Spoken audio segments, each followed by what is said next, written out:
एक तो खाद है ही नहीं और दूसरा भाव बढ़ाने की बात कर रहे हैं। भाई अप्रैल महीने में किसान खाद उठा लेते थे, लेकिन अब मई आधा बीत गया, लेकिन अभी तक खाद नहीं मिल रहा है। तो ये रेट बढ़ने का इंतजार कर रहे हैं राम विचार कि ये वैश्विक समस्या की वजह से बहुत सारे जो फर्टिलाइजर हैं उसके भी कीमत जो है बढ़ सकते हैं। विदेश पर बहुत सारे जो है हमारी निर्भरता रहती है। गांव में बहुत सारे लोग हैं, महिलाएं हैं, हमारी बहनें हैं, वो वर्मी कंपोस्ट बनाना सीख चुकी हैं।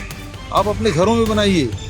सरकार के भरोसे रहेंगे तो आप आने वाला समय बहुत कठिन होगा, इसलिए तैयारी खुद करिए। हमारे यहाँ उतना उत्पादन नहीं हो रहा है, तो इसलिए मानसिक रूप से हम सबको तैयार होकर। किसान की चिंता लगातार बढ़ते जा रही है। सरकार उर्वरक खाद को लेकर कहीं भी गंभीर नहीं है। सोसाइटियों में जा रहे हैं, खाद नहीं मिल रहा है, पर्याप्त स्टॉक है नहीं, और किसान एक तो डीजल नहीं मिल रहा है उससे परेशान, दूसरा अब खाद की किल्लत भी है। सुबह 4 बजे उठकर घर से निकलना, 10 से 15 किलोमीटर दूर सहकारी समिति तक पहुंचना, मई की तपती धूप में वहां घंटों लाइन में खड़े रहना और फिर स्टॉक खत्म का फरमान सुनकर खाली हाथ घर लौट आना।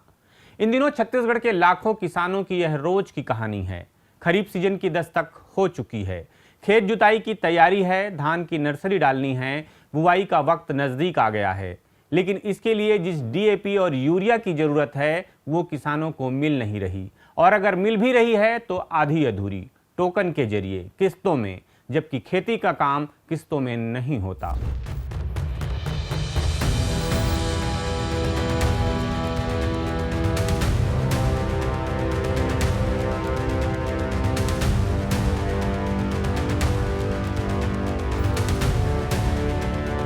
खबरों की खबर में आपका स्वागत है। मैं प्रफुल्ल ठाकुर हूं और आप देख रहे हैं सीजी खबर। छत्तीसगढ़ एक कृषि प्रधान राज्य है। यहां के 80% से ज्यादा किसान खरीफ में धान उगाते हैं। धान की नर्सरी तैयार करते समय मिट्टी को फास्फोरस देने के लिए डीएपी और पौधों के बड़े होने पर यूरिया की जरूरत पड़ती है। यह कृषि का बुनियादी सच है, लेकिन इस बार राज्य सरकार की नई खाद वितरण नीति ने किसानों की परेशानी को कई गुना बढ़ा दिया है। किसानों के मुताबिक पहले सहकारी समिति से सीधे खाद मिलती थी। प्रति एकड़ 50 kilo DAP, 100 kilo urea, 50 kilo potash और 100 किलो सुपर फास्फेट, यही मानक था। लेकिन इस साल नई नीति के तहत यह मात्रा आधी से भी कम कर दी गई है। अब प्रति एकड़ सिर्फ 25 किलो डीएपी, 50 किलो यूरिया और 15 किलो पोटास का ही प्रावधान है। नई व्यवस्था के तहत 5 एकड़ से अधिक जमीन वाले किसानों को यूरिया 3 किस्तों में दी जाएगी और हर किस्त के बीच 20 दिन का अंतर रखा गया है। यह व्यवस्था कागज पर भले ही जमाखोरी रोकने के लिए बनाई गई हो, लेकिन जमीन पर इसका नतीजा यह हो रहा है कि किसानों को बुआई के सबसे जरूरी वक्त में खाद नहीं मिल पा रही।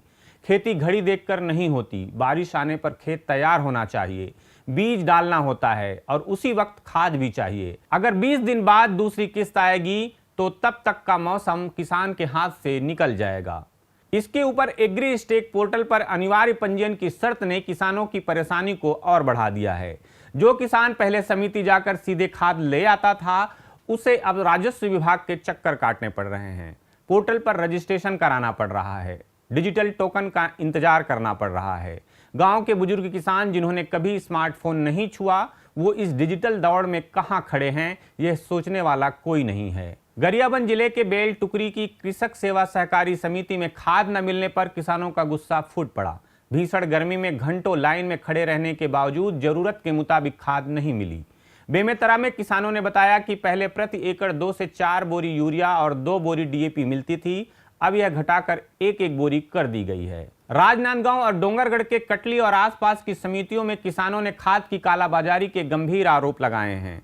उनका कहना है कि बड़े रकबे वाले किसानों को समिति से खाली हाथ लौटाया जा रहा है।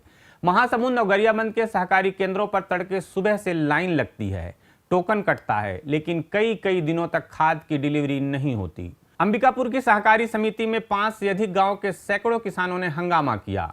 उनका आरोप था कि पारंपरिक खाद देने के बदले उन्हें नैनो यूरिया की बोतलें और राखड़ यानी एसएसपी थमाई जा रही है। किसानों ने साफ कहा कि उन्हें इन नए उत्पादों के इस्तेमाल की ना जानकारी है और ना भरोसा। यह समस्या सिर्फ खाद की कमी तक सीमित नहीं है, इसके पीछे कई कारण एक साथ काम कर रहे हैं। सरकार ने इस वर्ष पिछले साल की तुलना में यूरिया की आपूर्ति को 80% और डीएपी को 60% तक ही सीमित कर दिया है।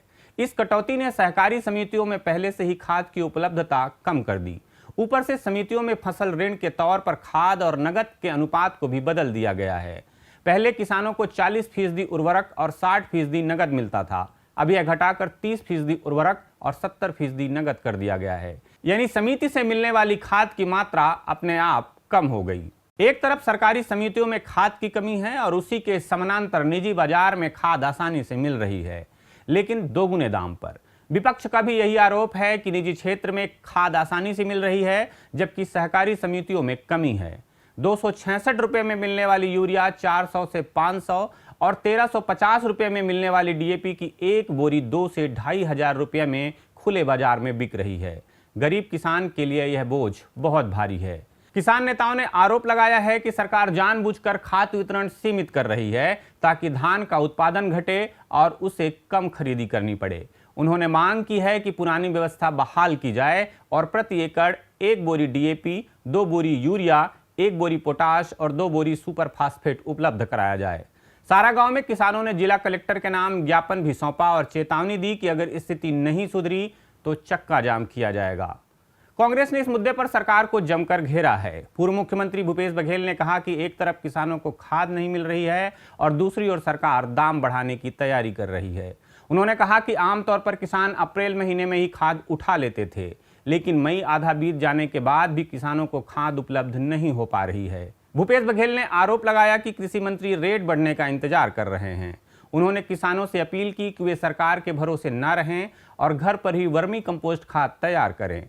उन्होंने कहा कि यदि किसान केवल सरकार पर निर्भर रहेंगे तो आने वाला समय और कठिन हो सकता है। एक तो खाद है ही नहीं और दूसरा भाव बढ़ाने की बात कर रहे हैं। भाई अप्रैल महीने में किसान खाद उठा लेते थे, लेकिन अब मई आधा बीत गया, लेकिन अभी तक खाद नहीं मिल रहा है। तो ये रेट बढ़ने का इंतजार कर रहे हैं राम विचार में। और प्रधानमंत्री जी कहते हैं जैविक खेती करो, तो राज्य सरकार क्या कर रही है? हमने शुरुआत की थी गौठान की। मैं किसानों से अपील करूंगा कि सरकार के भरोसे मत रहिए।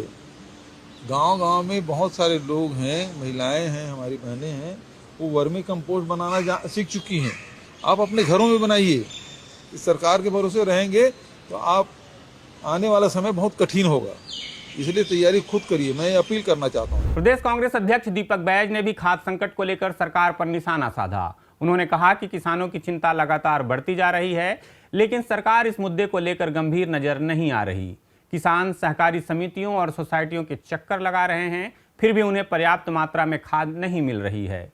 दीपक बैज ने कहा कि सरकार को स्पष्ट करना चाहिए कि राज्य में किसानों के लिए कुल कितनी खाद की आवश्यकता है और वर्तमान में कितना स्टॉक उपलब्ध है। उन्होंने आरोप लगाया कि किसान खाद के लिए लंबी कतारों में खड़े होने को मजबूर हैं। उन्होंने मांग की कि सरकार खाद की उपलब्धता और वितरण को लेकर श्वेत पत्र जारी करे। किसान की चिंता लगातार बढ़ते जा रही है। सरकार उर्वरक खाद को लेकर कहीं भी गंभीर नहीं है। सोसाइटियों में जा रहे खाद नहीं मिल रहा है, पर्याप्त स्टॉक है नहीं, और किसान एक तो डीजल नहीं मिल रहा है उससे परेशान, दूसरा अब खाद की किल्लत भी है। सरकार बताए कि अभी तक पूरे प्रदेश में टोटल कितने खाद की आवश्यकता है किसानों के लिए, और उसमें से कितने खाद आप अपने पास अब स्टॉक में आया है। ये स्पष्ट सरकार को करना चाहिए, क्योंकि आने वाला समय में प्रधानमंत्री नरेंद्र मोदी जी स्पष्ट रूप से बोल चुके हैं कि खाद की किल्लत होगी और खाद नहीं मिलेगा। किसान फिर पेट्रोल डीजल की तरह अब सोसाइटियों में लाइन लगाने को तैयार है और मजबूर हो गए हैं। इसलिए सरकार को स्पष्ट करना चाहिए कि प्रदेश में कितनी खाद की आवश्यकता है और कितनी अभी स्टॉक में उपलब्ध है। इसके लिए श्वेत पत्र सरकार को जारी करना चाहिए। इधर कृषि मंत्री रामविचार नेताम ने कहा कि वैश्विक परिस्थितियों और अंतर्राष्ट्रीय संकटों की वजह से खाद के दाम बढ़ सकते हैं। उन्होंने कहा कि रासायनिक खाद का बड़ा हिस्सा बाहर से आता है और देश में उसका पर्याप्त उत्पादन नहीं होता। इसलिए लोगों को मानसिक रूप से तैयार रहना चाहिए। कृषि मंत्री ने किसानों को जैविक और प्राकृतिक खेती की ओर बढ़ने की सलाह भी दी। मैं किसान भाइयों से भी निवेदन करना चाहूंगा कि ये वैश्विक समस्या की वजह से बहुत सारे जो फर्टिलाइजर हैं उसके भी कीमत जो है बढ़ सकते हैं। विदेश पर बहुत सारे जो है हमारी निर्भरता रहती है, बाहर से आता है, हमारे यहाँ उतना उत्पादन नहीं हो रहा है। तो इसलिए मानसिक रूप से हम सबको तैयार होकर के हम जैविक खेती की ओर जा सकते हैं, प्राकृतिक खेती की ओर हम क्यों नहीं जा सकते हैं। इस दिशा में हमारे लोग अब चिंतन कर रहे हैं। हालांकि राज्य सरकार का दावा है कि केंद्र सरकार ने खरीफ सीजन 2026 के लिए छत्तीसगढ़ को कुल 15.55 लाख मीट्रिक टन उर्वरक आवंटित किया है। इसमें 7.25 लाख मीट्रिक टन यूरिया और 3 लाख मीट्रिक टन डीएपी शामिल है। सरकार का कहना है कि खाद की कालाबाजारी और जमाखोरी रोकने के लिए जिला स्तर पर उड़न दस्ता दल और निगरानी समितियां गठित की गई हैं। साथ ही गड़बड़ी करने वालों के खिलाफ कड़ी कानूनी कार्रवाई के निर्देश भी दिए गए हैं। लेकिन सरकार के दावों और जमीनी हकीकत के बीच का फासला अब भी बड़ा दिखाई देता है। सरकारी आंकड़े भले ही गोदामों में लाखों टन खाद का स्टॉक दिखा रहे हों, लेकिन जब तक यह खाद सहकारी समितियों की खिड़की से निकलकर किसान के हाथ तक नहीं पहुंचती, तब तक ये आंकड़े किसानों के लिए सिर्फ कागजी साबित होते हैं। असली सवाल यह है कि जब खेत की जुताई हो चुकी है, बीज तैयार हैं, बारिश का इंतजार है, तो किसान के पास खाद के लिए 20 दिन इंतजार करने का वक्त कहाँ है। किसान अपने अनुभव से यह जानता है कि महज आश्वासन से उसे खाद नहीं मिलने वाली। अपनी फसल बचाने के लिए उसके पास 1 सप्ताह का भी समय नहीं है, इसलिए वह सड़कों पर है। नैनो यूरिया और नैनो डीएपी को बढ़ावा देने की सरकार की नीति दीर्घकाल में मिट्टी के लिए फायदेमंद हो सकती है, यह बात सच है। लेकिन जिस किसान ने अपनी पूरी जिंदगी बोरी वाली खाद से खेती की हो, उसे खरीफ के पीक सीजन में अचानक बोतल वाली नैनो खाद थमा देना और बिना किसी प्रशिक्षण के यह व्यवहारिक नहीं है। बदलाव जरूरी है, लेकिन बदलाव की कीमत किसान की फसल से नहीं चुकाई जानी चाहिए। छत्तीसगढ़ का किसान आज 3 मोर्चों पर एक साथ लड़ रहा है। खाद की किल्लत, नई व्यवस्था की उलझन और बढ़ती लागत। अगर इस साल बुआई का वक्त निकल गया, खाद सही समय पर नहीं मिली, तो नुकसान सिर्फ किसान का नहीं होगा, उसका सीधा असर राज्य की धान उत्पादकता पर पड़ेगा और अंततः उन करोड़ों लोगों की थाली पर भी जिनके लिए यह किसान दिन रात मेहनत करता है। इसलिए यह सिर्फ खाद का नहीं, राज्य की खाद्य सुरक्षा का सवाल है। खबरों की खबर में फिर किसी खबर पर होगी बात। नमस्कार।